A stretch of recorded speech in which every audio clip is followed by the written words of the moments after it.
Hey, everybody. Aha, okay. Hi, I'm Diego Reinero. I'm from NYU. And I think watching this clip on loop is oddly satisfying.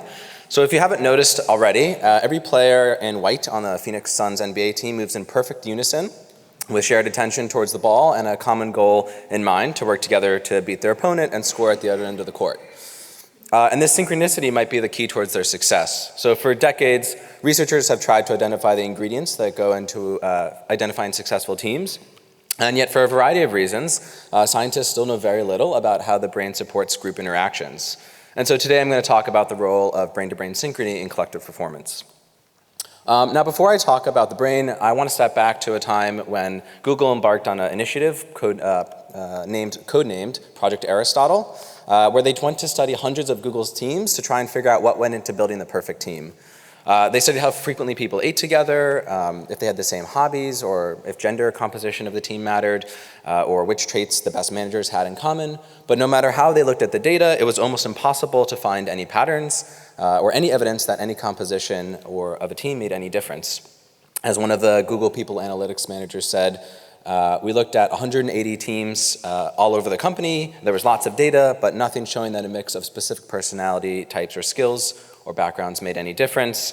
At Google, we're good at finding patterns. There weren't strong patterns.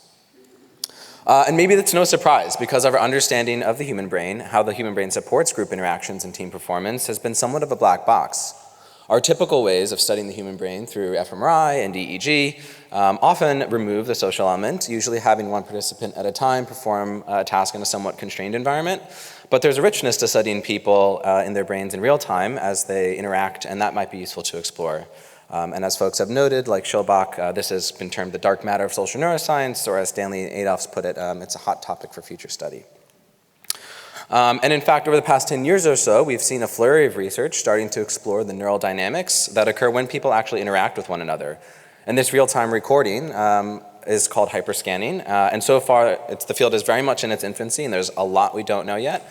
So it'll take a lot more time to really uncover all of the mechanisms. But so far, work seems to suggest that brain-to-brain synchrony is associated with things like joint attention and joint motion, motor coordination, decision-making in economic games, and appears consistently when people are face-to-face engaged in real social exchanges. Now, across studies, there are various ways of measuring neural synchrony, and one method that we've employed is looking at EEG coherence. And so our team has recently applied portable, low-cost EEG technology in the classroom, looking at teacher and student dynamics, and showed that brain-to-brain coupling between students, quantified as interbrain coherence from 1 to 20 hertz, predicts how much kids like the class and each other. And particularly, there was higher synchrony found when students learned based on watching videos, which is entrainment to a stimulus, a shared stimulus, and through group discussion, which is a more socially engaging activity. And here we're extending this to team performance. So if people are part of a team and there's interdependence between them to reach a shared goal, we hypothesize that we might see more neural synchrony there, and then that might be predicting group performance, again, owing to the role that it might play in tracking joint attention and social coordination. Okay, so to test the role of brain synchrony in collective performance and larger groups where group identity can actually form, we recruited groups of 4 to the lab and outfitted each person with a mobile EEG headset. And then we randomly assigned groups to either a team or an individual condition, and people would complete these problem-solving tasks as either a team cooperatively or as an individual and competitively. And we included an equal number of groups of individuals here, in part as controls, as they would be doing the exact same tasks and have sort of the shared stimulus aspect there, and entrainment to that stimulus, but without any of the social coordination. And then we looked at whether brain-to-brain synchrony could predict group performance.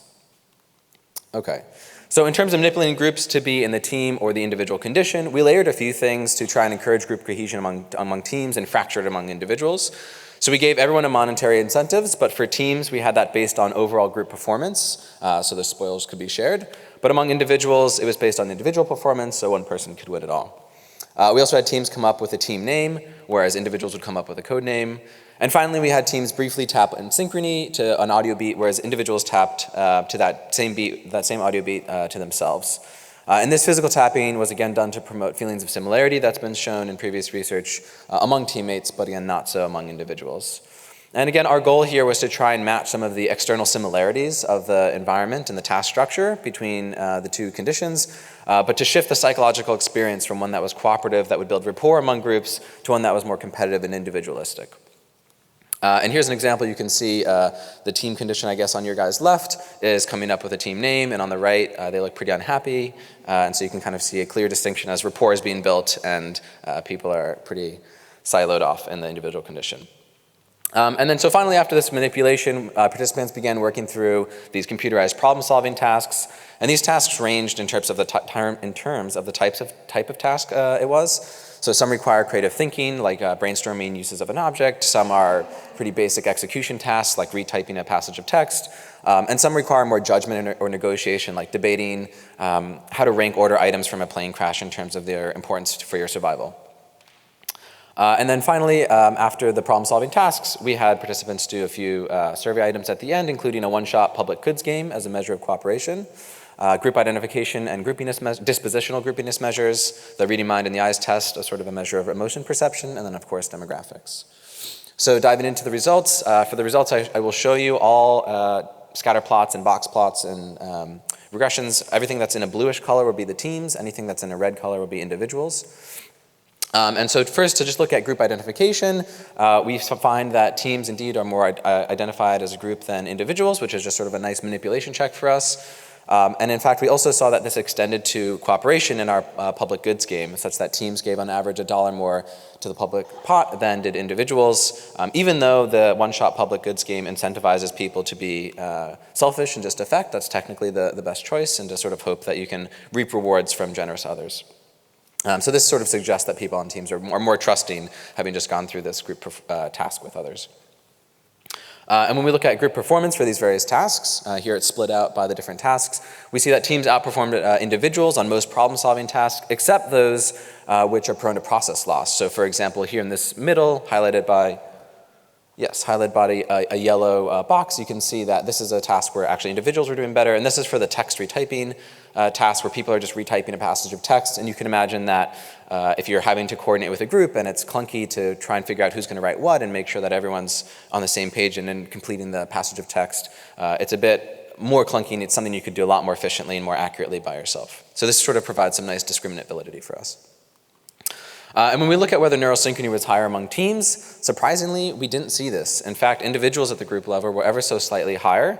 And this maybe suggests that there's something about that's contributing to neurosynchrony about a shared stimulus, right? That individuals are all paying attention to the same task in this time-locked fashion, and that sort of disorientation or distractions among group members who are working together might reduce some of that synchrony.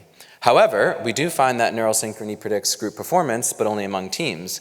So this sort of supports our hypothesis that generally neurosynchrony can predict team performance to the extent that people are maybe utilizing each other in a kind of coordinative fashion, and their mental states are sort of tracking each other in that way.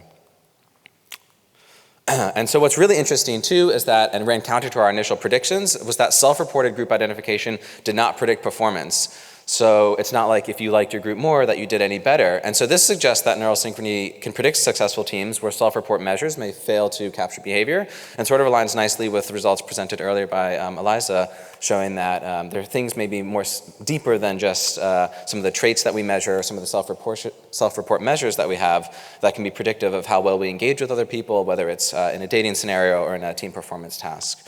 Of course, there's a lot more work to really tease apart what's actually going on with the mechanism and action predictions and the kind of mental state synchronization that's happening between people, and why that would be related to performance on some of these tasks. And so I encourage you to come talk to me at a poster session C at the end of the day on Saturday, the morning on Saturday, so we can chat more about it. I think there's a lot more work to be done in this area. And I just wanted to thank all of my collaborators. There's been a ton of people who have helped on this project, our funding sources, and all of you for listening, and our organizers for this amazing conference. So thank you.